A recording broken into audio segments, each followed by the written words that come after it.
tratando do artigo 21, que fala sobre a obediência dos crentes, que fala sobre a graça, sobre a fé, sobre as obras.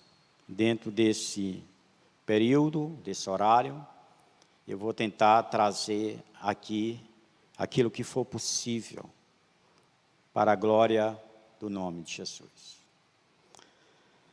E o texto inicia da revista, do artigo 21, e diz assim um texto do artigo 21 da exposição: ainda que os crentes não obtenham a salvação pela sua obediência à lei, senão pelos merecimentos de Jesus Cristo, recebem a lei todos os preceitos de Deus, como um meio pelo qual Ele lhes manifesta sua vontade sobre o procedimento dos remidos e os guardam tanto mais cuidadosa e gratamente por se acharem salvos de sua graça. Esse artigo nos enseja a oportunidade de estudar duas questões doutrinárias básicas para a vida do cristão. A primeira é a salvação pela graça e a segunda é a prática das boas obras. Nós sabemos, irmãos, que existem algumas pessoas que têm uma certa dificuldade para entender a doutrina da graça. Mas a doutrina da graça, ela é uma doutrina como as demais doutrinas que nós temos estudados, porque ela é bíblica. Ela não pertence a nenhum teólogo. Ela pertence a Deus, o Espírito Santo que moveu e assim os escreveu. E nessa noite, como foi cantado aqui por Ademir, a respeito da graça, nós vamos iniciar falando a respeito dessa graça maravilhosa que antecede qualquer coisa em termos de salvação. Salvação é o primeiro tópico, a salvação pela graça. Eu convido você a abrir a palavra de Deus no livro, na carta aos Efésios, no capítulo 2, do verso 1 ao 10. Efésios, capítulo 2, dos versos 1 ao 10.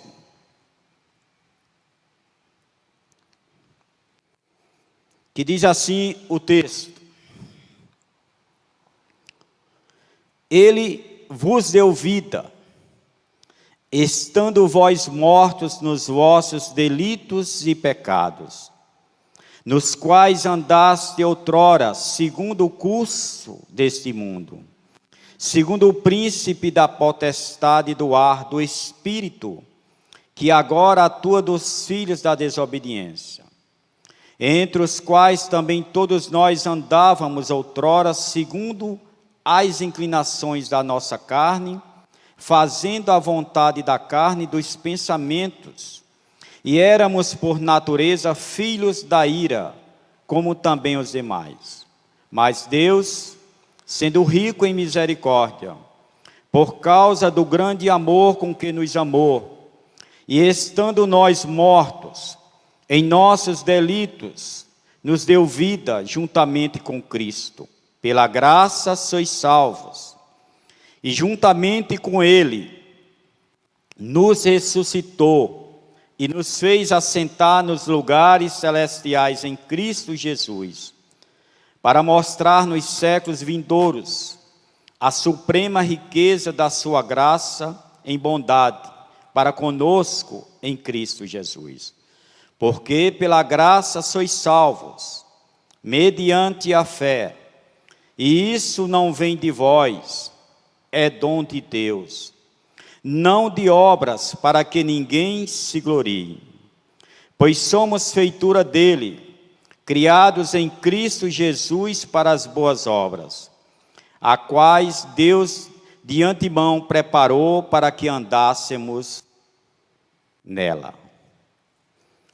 Irmãos, esse texto, esse segundo capítulo da carta aos Efésios, do verso 1 ao 10, Paulo nos ensina a respeito da salvação e os meios pelos quais serão adquiridos, e os meios também pelos quais não podem ser adquiridos. E ele cita a graça, que vem primeiro, depois a fé, que é mediante, e depois, por último, as obras que não salvam. Então o apóstolo Paulo, ele destaca os meios de salvação, justamente no verso 8, quando ele diz que a salvação é pela graça, mediante a fé, e isso não vem de vós, é dom de Deus. Essa carta, irmãos, ela teve a sua origem na prisão, quando o apóstolo Paulo estava preso em Roma, nas décadas de 60, por volta de 62, 63, quando ele escreveu ali aquela carta aos Efésios, já que ele tinha sido seu primeiro pastor ali da igreja de Éfeso, onde pastoreou aquela igreja por 3 anos, antes da sua prisão. E Paulo tinha como finalidade, ao escrever aquela carta, para que pudesse promover a espiritualidade da igreja de Éfeso, já que em Éfeso o povo era muito idólatra. Em Éfeso, as pessoas, elas buscavam muito as obras, como se fossem, talvez, um meio de salvação. É por isso que nessa carta, o apóstolo Paulo, ele está ensinando a eles que a salvação não é por meio das obras, e sim por meio da graça. A salvação não é por meio das obras, e sim por meio da graça. E no primeiro ponto aqui, do tópico primeiro, ele diz: a graça de Deus é o que nos salva. E de fato, irmãos, a graça de Deus é o que nos salva. E o que é a graça de Deus? A graça de Deus é um favor imerecido. É algo que é dado a alguém que não merece, mas que precisa. Todos os homens são carentes dessa graça. Sem essa graça, jamais o homem poderia ser salvo. Sem essa graça, jamais o homem poderia ter os seus pecados perdoados. Sem essa graça, jamais o homem teria um encontro com Cristo. Sem essa graça, jamais o homem seria lavado e remido no sangue de Jesus. E sem essa graça, jamais ele entraria para a vida eterna. Essa graça salvadora, essa graça maravilhosa de Deus, também ela é incondicional. Por que é que ela é incondicional? Porque Deus não condiciona ninguém ao receber essa graça. Deus pode até condicionar eu e você a poder preservar, a poder obedecer, a temê-lo e a poder viver uma vida perante Ele em santidade. Mas para a graça, Deus não condiciona ninguém. Ela é, por isso que ela é um favor imerecido. Deus não condiciona ninguém a recebê-la. Por quê?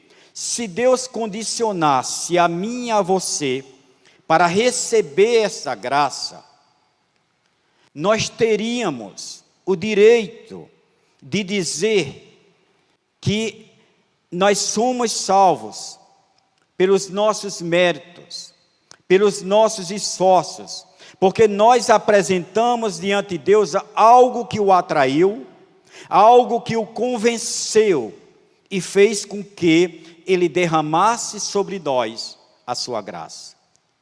Mas como ela é incondicional, Deus nos deu pelo seu amor. Deus nos deu pela sua misericórdia. Quando nós não merecíamos, Deus estendeu a sua misericórdia e nos deu, sem fazer acepções de pessoas. Nos escolheu não porque fosse melhor do que os outros, mas porque Deus é misericordioso e o seu amor não tem limite. Deus não fez acepção de pessoas ao nos escolher. Escolheu rico, pobre, preto, branco, leigo, culto, feio, bonito. Para Deus não faz acepção de pessoas. E assim Ele estendeu essa sua maravilhosa graça de forma gratuita. Essa graça também é um ressurreto de Deus. Porque como diz o verso 1 e o verso 5, nós estávamos mortos em nossos delitos e pecados, mas Ele, pela sua graça, nos deu vida. Por isso que esta graça é como ela é, um favor imerecido. Assim como em João 14:6, quando Jesus respondendo a Tomé, ele disse: eu sou o caminho, a verdade e a vida, e ninguém vai ao Pai senão por mim. Assim como em Atos 4:12, quando Pedro diante do Sinédrio disse que não há nenhum nome dado entre os homens em que devamos ser salvos, assim Paulo também, exaltando a graça de Deus, Paulo escrevendo a sua carta a Tito, no capítulo 2, no verso 11, ele diz que a graça salvadora de Deus se manifestou a todos os homens. Então, é esta graça maravilhosa, do qual nós somos privilegiados de tê-la recebê-la. Irmãos, quando nós olhamos para dentro de todas as religiões do mundo, nenhuma delas defendem a graça como um meio de salvação. Somente o cristianismo é que defende a graça como um meio de salvação. As demais defendem como meio das obras, pela caridade e pela lei. Mas somente o cristianismo é que defende a graça como um meio de salvação. Por isso que neste ano estamos comemorando 504 anos da Reforma Protestante. Quando o monge Lutero, no dia 17 de outubro de 1517, fixou nas portas da igreja do castelo de Wittenberg as suas 95 teses, aonde ele criticava a maneira, a prática religiosa do qual se conduzia a igreja de Roma, que tinha fugido da palavra, aonde a salvação não era mais pela graça, e sim pelas obras. É tanto que aquela questão da venda das indulgências, aonde o dinheiro comprava o perdão, aonde o dinheiro comprava as almas que estavam no purgatório, contrariando assim a palavra de Deus, onde o autor desconhecido dos livros de Hebreus diz que aos homens está ordenado morrerem uma só vez, vindo depois o juízo final. Então, irmãos, nesse século XVI, onde foi criada a reforma protestante, os reformadores, no século XVI, eles criaram os 5 solas em latim, para combater a heresia, os falsos ensinamentos da Igreja Católica, e criaram os 5 solas, que se dizia e que se diz em latim, sola Scriptura, ou seja, somente pelas Escrituras, sola fide, somente pela fé, sola Christi, somente por Jesus Cristo, e sola gratia, somente pela graça. E só lhe deu glória, toda honra e toda glória sejam dadas somente a Deus. Foi um meio de combater a heresia, a apostasia.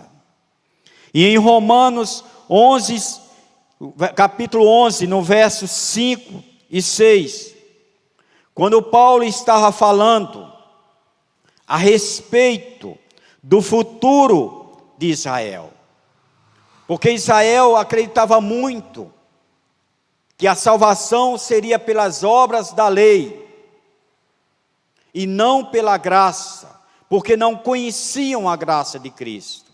E Paulo escrevendo, falando a respeito do futuro de Israel, o remanescente de Israel, aí é onde o apóstolo Paulo diz, no capítulo 11, do verso 5 e 6, assim pois também agora, no tempo de hoje, sobrevive um remanescente segundo a eleição da graça.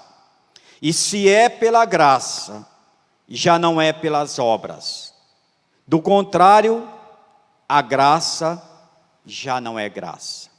Então o apóstolo Paulo está defendendo aqui que a graça soberana de Deus antecedem as obras, e que o remanescente, o povo restante de Israel, seria salvo, não pela lei, não pelas obras, mas sim pela graça de Deus. E dando continuidade aqui à revista, somos salvos pela graça, que pode ser entendida como a livre operação de Deus e merecida por nós, pela qual Ele soberanamente realiza a nossa salvação.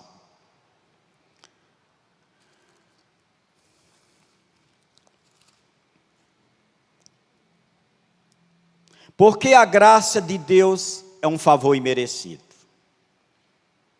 Primeiro, depois da queda do homem,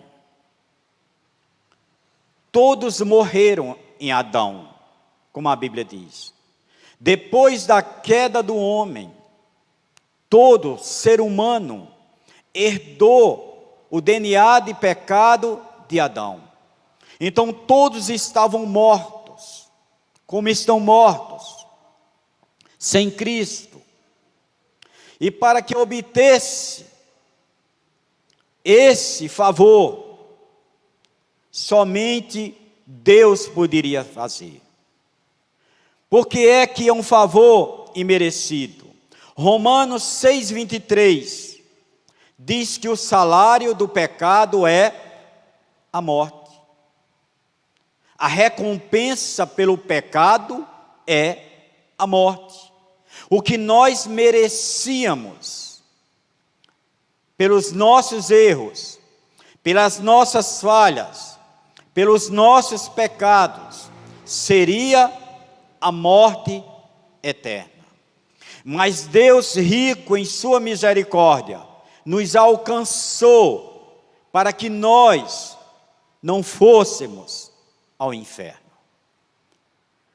Segundo, Romanos 3:23, o apóstolo Paulo diz: porque todos pecaram e destituídos estão da glória de Deus.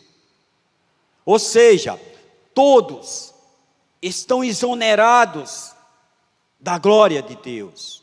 Ou seja, todo pecador merecia como recompensa era a morte eterna. Por isso que a graça é um favor imerecido. Como eu disse no início, era o quê? Era um favor, um presente dado a alguém que não merece, mas que precisa. A nossa dívida diante de Deus era impagável. Jamais poderíamos comprar a salvação. Jamais poderíamos pagar a nossa dívida, que era impagável. Por mais que os nossos esforços, por mais que nós nos esforçarmos, ou por mais que nós nos doarmos diante de Deus, mas seria impossível pagar essa dívida. Jamais.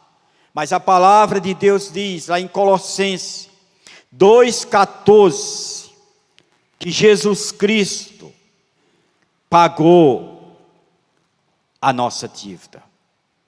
Diz assim: tendo ele cancelado o escrito de dívida que era contra nós, e que constava de ordenanças, o qual nos era prejudicial, removeu inteiramente, encravando-o na cruz. Ou seja, Jesus pegou a dívida que era minha, que era sua, que não tínhamos jamais condições de pagar, removeu e cravou ela na cruz do Calvário. O justo pelos injustos, para poder dar-nos a salvação. Por isso que ele não deixa de ser um favor imerecido. Por isso que lá em 1 Pedro 3,18, o apóstolo diz: porque Cristo morreu uma única vez pelos nossos pecados, os justos pelos injustos, para nos conduzir-nos a Deus. Por isso que esse favor era imerecido.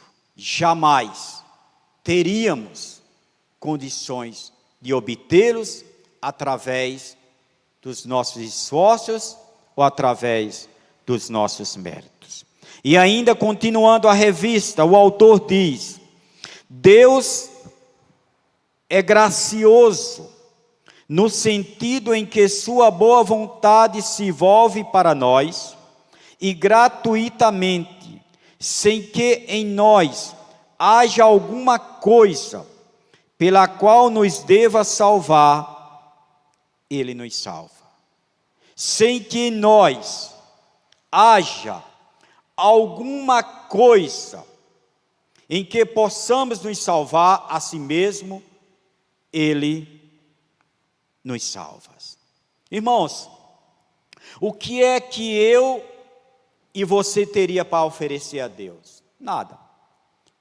Eu e você não tinha nada para dar em troca da salvação. Nada. Teríamos nada para oferecer a Deus. Romanos 3,10 diz que não há um justo sequer. Ninguém é justo. Só Deus é justo. Se nós formos ser salvos pela nossa justiça, nós seríamos condenados. Porque Isaías 64,6 diz que a nossa justiça diante de Deus não passa de um trapo de imundícia. Então a nossa justiça diante de Deus, em termos de salvação, não representa nada. Não representa nada. A nossa bondade também não. Porque em Marcos 10:18, Jesus diz: ninguém é bom, somente Deus é bom. O homem em si é mau, mas Deus é bom, é o único que é bom. Por isso que a graça de Deus, irmãos, é humilhante ao homem, é humilhante a mim, é humilhante a você. Por quê? Porque você jamais vai poder dizer que você foi salvo por causa dos seus esforços. Você jamais vai poder dizer que você foi salvo, que você chegou ao céu por causa de você. Por isso que ela é humilhante. Porque Deus nos deu, já para que Ele fosse exaltado. Porque a graça de Deus, ela só exalta a Deus, e ela humilha o homem. A graça de Deus também não é uma conquista. A salvação não é uma conquista, como muitos pensam, que acha que será salvo porque ele pratica boas obras, porque ele faz isso ou aquilo, porque ele é um bom esposo, um bom marido, um bom vizinho, ou seja lá, alguma coisa que ele acha que é bom, e acha que com isso ele pode comprar a salvação, ele pode conquistar a salvação. O homem pode até dizer, em respeito da conquista: eu tenho a minha empresa, porque eu me esforcei, porque eu trabalhei, e Deus me abençoou, e eu conquistei. Uma parceria. Eu tenho os meus bens, a minha conta bancária, eu passei e fui aprovado no concurso, Deus me abençoou, eu me esforcei, eu estudei, e por isso eu fui aprovado. Mas em termos de salvação, não existe parceria, só existe a graça.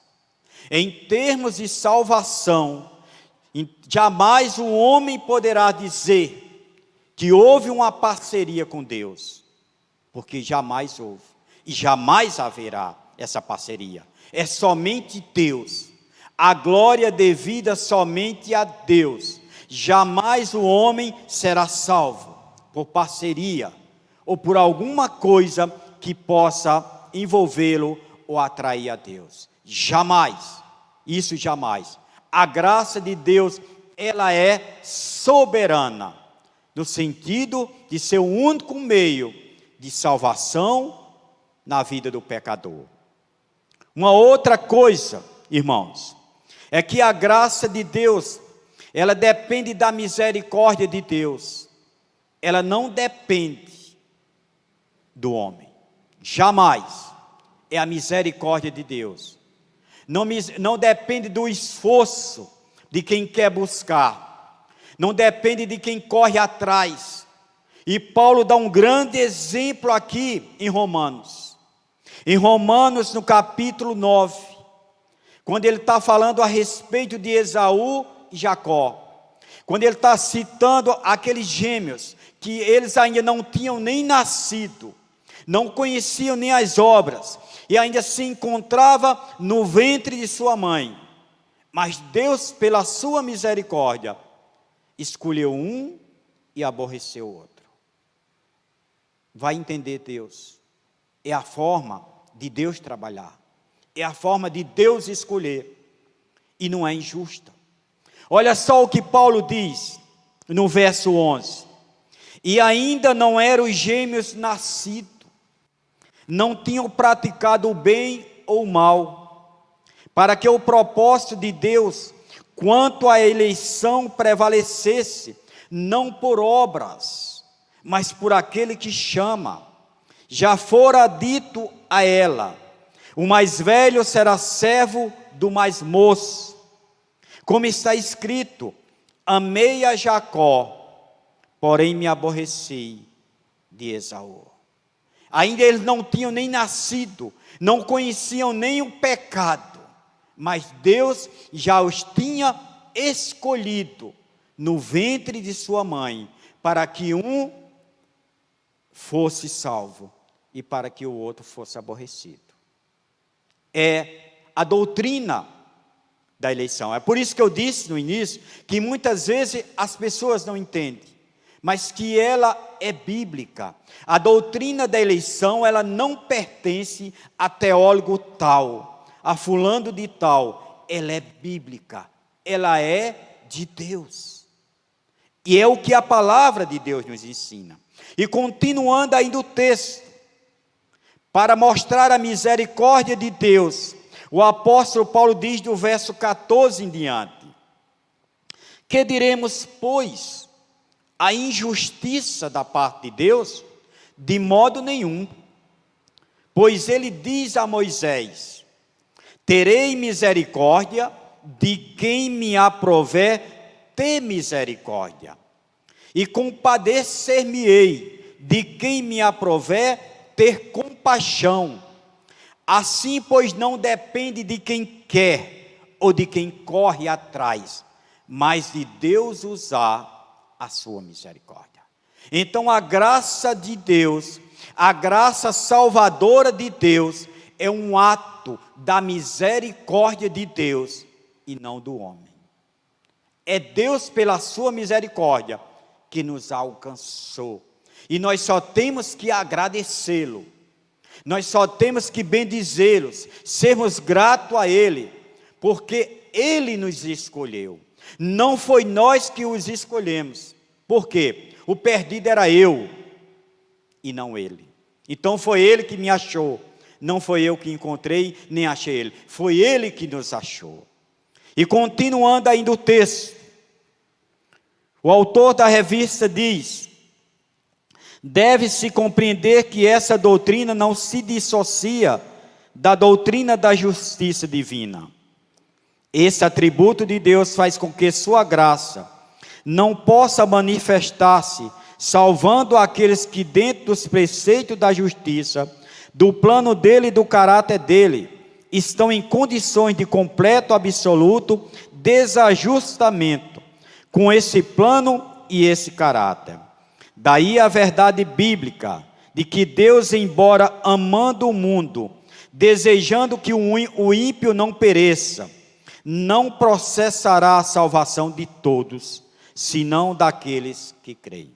Ou seja, que Deus, mesmo amando o mundo, mesmo amando a todos, mas não processará a salvação de todos.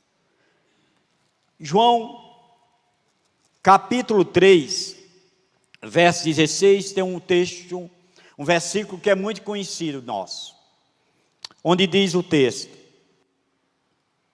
porque Deus amou o mundo de tal maneira que deu seu Filho unigênito para que todo o que nele crê não pereça, mas tenha a vida eterna.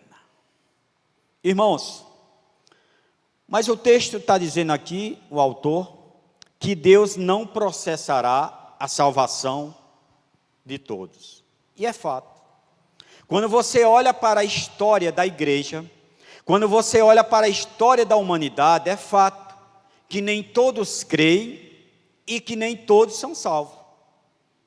Nem todos crerão e nem todos serão salvos. Jesus foi um dos maiores incentivadores ao homem crer. Desde o seu início do seu ministério, até o final do seu ministério aqui na terra, e depois a igreja dando continuidade, para que as pessoas pudessem crer. Mas nem todas elas creem, e nem todas elas serão salvas.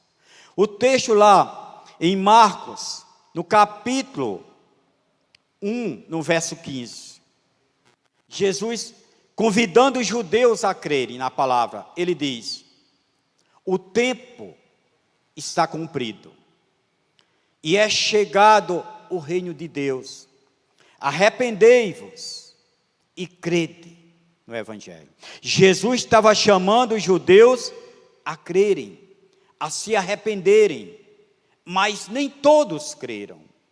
No final do seu ministério, quando Jesus já tinha ressuscitado, ele chama os discípulos chama os apóstolos para irem pelo mundo inteiro, não só em Israel, mas por todas as comunidades, para pregar o Evangelho. E ele incentiva os discípulos. Marcos 16 diz: ide por todo o mundo e pregai o Evangelho a toda criatura. Quem crê será salvo, e quem não crê não será salvo. Quem crê e for batizado será salvo, quem não crê será condenado. Então Jesus o tempo todo incentivou as pessoas a crerem no Evangelho, para serem salvos. Jesus o tempo todo incentivou. Agora a pergunta que se faz: e por que nem todos creem? Se Jesus morreu por todos, para salvar a todos, por que nem todos creem? Porque nem todos serão salvos. Eu convido você a abrir a palavra de Deus no livro de Atos dos Apóstolos, capítulo 13.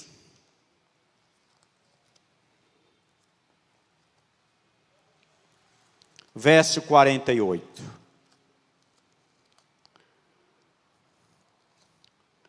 Quando Barnabé e Paulo desceram para Antioquia, pois os judeus tinham rejeitado a palavra de Deus, e ao descer eles para Antioquia, para pregar para os gentios,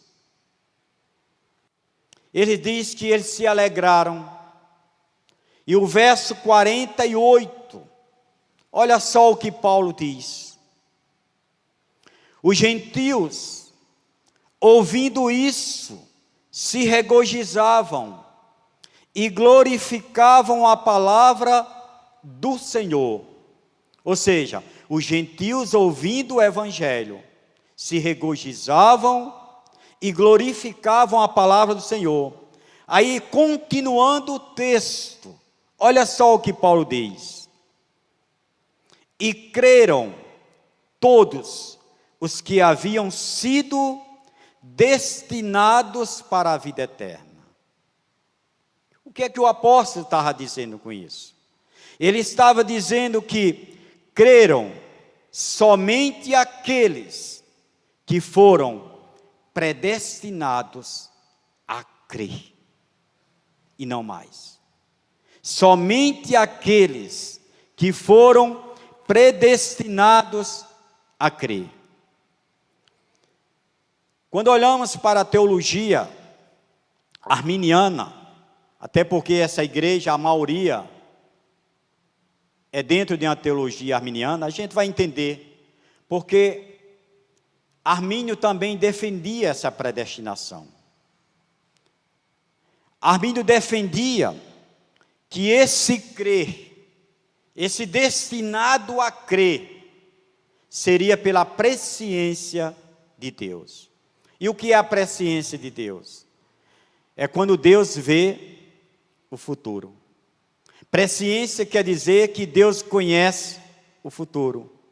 E Armínio dizia que Deus, ao conhecer o futuro, ele sabia e sabe quem será salvo e quem não será salvo. A obrigação da igreja é pregar o Evangelho a toda criatura, porque você não tem uma lista. Essa lista de salvação só é quem tem é Deus. Então você tem por obrigação de pregar a toda criatura. Mas como diz o texto aqui, só é quem crê, só é quem vai crer, são aqueles que foram destinados a crer. É o que a palavra de Deus está dizendo. Só vai crer aqueles que foram destinados para crer. Um grande exemplo disso, irmãos, também a gente encontra lá em Atos dos Apóstolos, No capítulo 16, no verso 13 e 14, quando Paulo estava pregando à beira do rio, para umas senhoras que estavam ali. E no meio dessas mulheres se encontrava Lídia, que era uma vendedora de púrpura, e que estava ali ouvindo a palavra junto com elas. Mas o que é que diz o texto? O texto diz em Atos 16, que somente Lídia foi alcançada. Somente Lídia foi alcançada. No sábado, saímos da cidade para junto do rio, onde nos pareceu haver um lugar de oração. E assentando-nos, falamos às mulheres, que para ali tinham concorrido. Certa mulher chamada Lídia, da cidade de Tiatira, vendedora de púrpura, temente a Deus, nos escutava. O Senhor lhe abriu o coração para atender às coisas que Paulo dizia. Então, de todas aquelas mulheres que estavam ali, por que as outras? Porque Deus não abriu o coração delas, somente o de Lídia. Por quê? Porque só Lídia era a pessoa destinada para crer. Continuando ainda, irmãos, Mateus 22, 14. Em Mateus 22, 14, Jesus diz: muitos são chamados, poucos escolhidos. E é fato. Muitos são chamados, embora a igreja tenha um grande número de membros, mas a humanidade, em termos de humanidade, é pouco. Muitos são chamados e poucos escolhidos. Quando Jesus diz esses muitos, foram aqueles que ouviram a palavra de Deus, que não acreditaram, que não creram, desprezaram a palavra de Deus e morreram sem salvação. E esses poucos escolhidos são aqueles que um dia ouviram o chamado interno de Deus e não resistiram à palavra de Deus. Existem dois chamados. Existe o chamado externo e o chamado interno. Às vezes você está pregando, está falando, o chamado externo. Aquela pessoa ouve, mas quando vem o chamado interno, aquele que entra na mente e no coração, aquele chamado, nós chamamos de irresistível. É aquele chamado do qual você jamais poderia resistir. E uma grande prova disso, nós temos do apóstolo Paulo. Ninguém mais resistiu ao evangelho de Cristo do que Paulo. Paulo prendia, Paulo batia, Paulo, se fosse possível, matava em favor do judaísmo, rejeitando a doutrina de Cristo. Mas o que é que diz a palavra? Que quando Saulo de Tarso ia para Damasco, para perseguir a igreja, para prender, para trazer preso, ou bater na igreja que se encontrava em Damasco, ele teve um encontro com Cristo, e no meio do caminho, Jesus aparece até ele, e aqueles chamados externos que ele teve antigamente, agora ele passa a ouvir o chamado interno de Deus. E quando Jesus fala com ele: Saulo, Saulo, por que me persegue? E ao cair do cavalo cego, naquele momento ao se levantar, ali já não era mais o Saulo perseguidor, ali já era agora o Saulo que foi salvo, que foi liberto, que atendeu, que não conseguiu resistir à voz de Cristo. E ele dá testemunho disso. Quando você vai lá para o livro de Atos, No capítulo 26, quando ele estava perante o rei Agripa, Paulo diz a respeito da sua conversão, diante do rei Agripa, ele diz: ao meio-dia, ó rei, indo eu caminho fora, vi uma luz no céu, mais resplandecente que o sol, que brilhou ao redor de mim e dos que iam comigo. E caindo todos nós por terra, ouvi uma voz que me falava em língua hebraica: Saulo, Saulo, por que me persegues? Dura coisa é recalcitrares contra os aguilhões. E o que é que significa, irmãos, a palavra recalcitrar? Recalcitrar significa resistir. Paulo está dizendo aqui para o rei Agripa que Jesus disse para ele: Saulo, dura coisa é recalcitrares contra os aguilhões de Deus. Então, quantas vezes, quantas pessoas você vê recalcitrando, resistindo à palavra de Deus? Quantas pessoas têm resistido à palavra de Deus? Aí você pergunta: mas é possível o homem resistir? Deus permite, só que na soberania de Deus, o homem só vai até onde Deus permitir. Vai chegar um momento em que ele não resistirá mais. Quando o diácono Estevão estava falando para os judeus, ali testemunhando e pregando para eles antes de sua morte, ele diz: vós sois como vossos pais, que resistem ao Espírito Santo. Então é possível ao homem resistir, só que ele resiste até onde Deus quer. Quantas vezes você não viu aqui nesse púlpito pessoas chegando chorando, tremendo-se? Por quê? Porque ao ouvirem a palavra de Deus, sentada aí nesses bancos, elas não resistiram ao chamado de Cristo.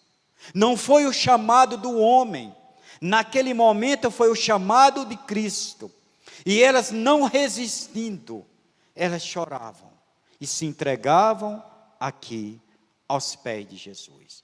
Porque ninguém jamais resistiu ao chamado interno de Cristo. Eu e você somos crentes hoje em Cristo Jesus, porque um dia o chamado irresistível tocou na nossa incredulidade, tirando e nos libertando e nos trazendo até os pés de Jesus Cristo. Nós chamamos também com esse termo, nós chamamos também desse texto de expiação limitada. Ou seja, do jeito que o autor está dizendo aqui, que mesmo Deus desejando, embora amando o mundo, e desejando que o ímpio não pereça, não processará a salvação de todos, senão daqueles que creem. Expiação limitada. Ou seja, nem todos serão salvos, e nem Jesus morreu por todos, como todos dizem. O Papa diz que no final de tudo, todos serão salvos, porque todos são filhos de Deus, e Deus, como um bom pai, não vai condenar um filho seu. Mas a Bíblia nos prova o contrário, que Jesus não morreu por todos, por muitos. Se Jesus tivesse morrido por todos, todos se salvariam, porque ele mesmo disse que ninguém arrebataria das suas mãos nenhuma das suas ovelhas. Então, se ele morreu por todos, todos se salvariam. Mas a Bíblia nos diz o contrário. Quando você vai lá para o livro de Isaías, no capítulo 53, no verso 12, quando Isaías estava falando a respeito do Messias, diz que o Messias iria dar sua vida por muitos e não por todos. Quando você vai para o livro de Mateus 20 e 28,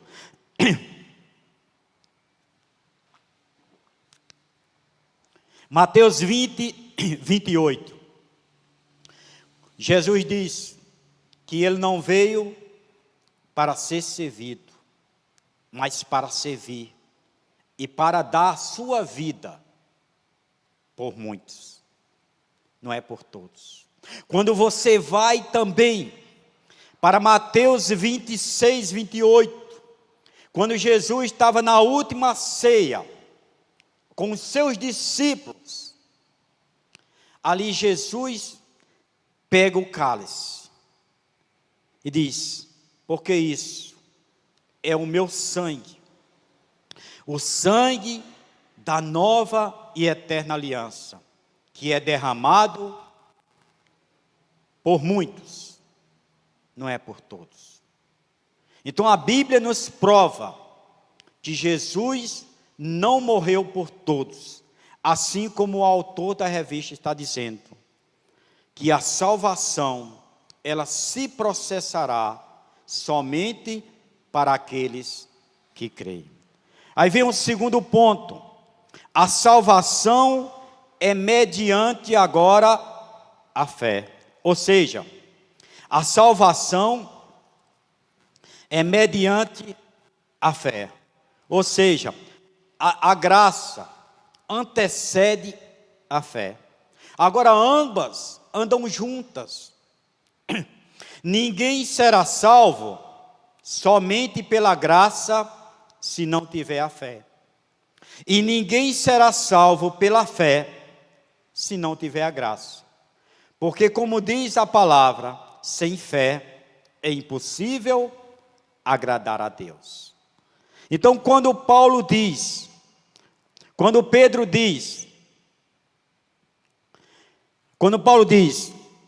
em Efésios 2, 8, 9, que a salvação é pela graça mediante a fé, é porque essa fé, ela é intermediária. Ela não antecede a graça, mas ela é intermediária. A fé é uma mão estendida à espera de um milagre. Ela por si só não salva, porque a graça vem antes dela. Deus derrama a graça no coração do homem e depois a fé. E esta fé, ela vem através de quê? Da palavra de Deus. Ninguém será salvo se ele não ouviu primeiro a palavra de Deus. Porque lá em Romanos 10, 17, diz que a fé vem pelo ouvir, e pelo ouvir a palavra de Deus. Então, a partir do momento em que você ouve a palavra de Deus, a fé vem. Aquela fé vem.